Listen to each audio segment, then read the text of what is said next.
If you're an IT admin, you don't want to spend your time digging through log files or manually repeating tasks.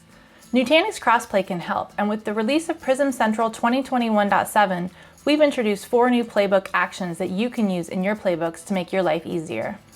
Hi, I'm Laura Jordana, a technical marketing engineer here at Nutanix, and today I'm going to walk you through these 4 new actions and how you can use them in your playbooks. Let's dive into a demo. We'll navigate to the Playbooks page by clicking on Operations Playbooks. Every playbook has a trigger, such as an event or an alert, and then you can chain together a series of actions that should be carried out when the trigger is fired. Clicking on Action Gallery will show all of our available actions. Now let's highlight each of our new actions. First, we have Add to Category, which will add a VM host or cluster to one or more categories. We have the Ansible action, which will trigger an Ansible workflow or job template. We have the Microsoft Teams action to send a message to Teams.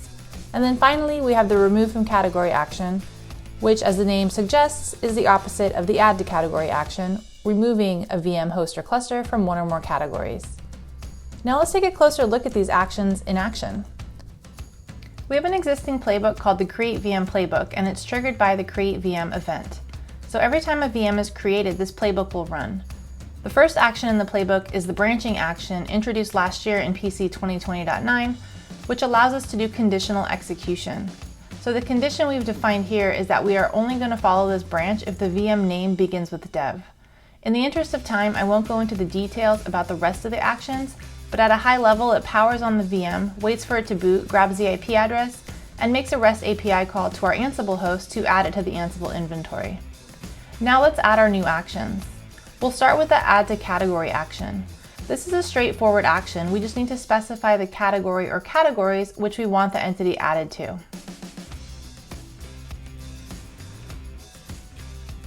Next, we'll select the Ansible action.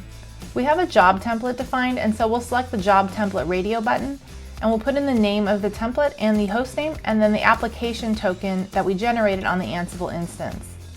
We also have the option to wait for the job to complete, but for this demo, we will just move on and add our third action, which will be to send a message to Microsoft Teams.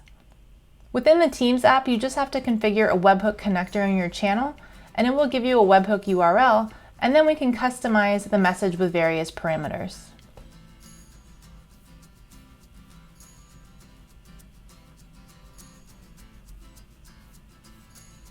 So now let's save and close our playbook, and we can try this out by creating a new VM.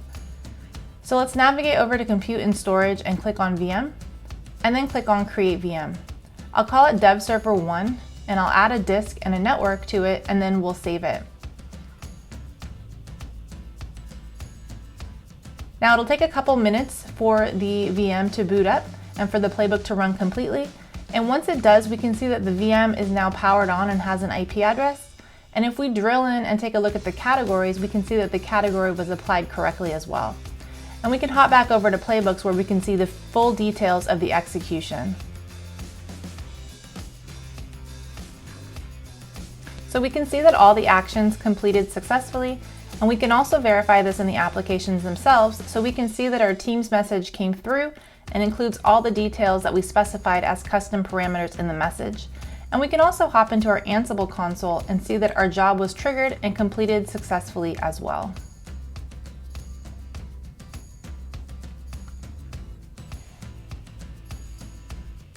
So what about the fourth new action, Remove from Category? For this action, we'll create a new playbook that will also trigger on an event, but this time the event will be a VM update, and we're going to filter by category so that this will only apply to VMs in the environment dev category. We'll again use the branching action first, and only run the subsequent actions if the name is changed to prod star. So we'll define our condition and then start adding our actions. First, we'll put in a short pause to give the VM time to update, and then we'll select the action Remove from Category to remove it from the dev category, followed by another short pause, and then we'll add it to the prod category.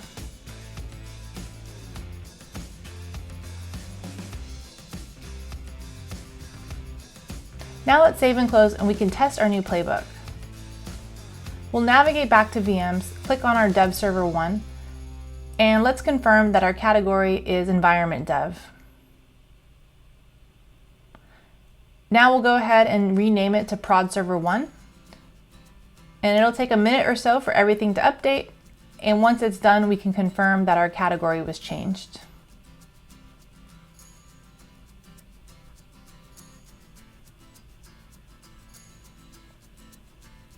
And of course, we can also view this and these details back in the playbook execution details. So those are the 4 new playbook actions introduced in Prism Central 2021.7. Hopefully you find them useful for your playbooks to further automate your operations. For more information and to get started creating your own playbooks, check out the Nutanix test drive for AIOps and automation by navigating to nutanix.com/test drive and click on the AIOps and automation tab. Thanks for watching.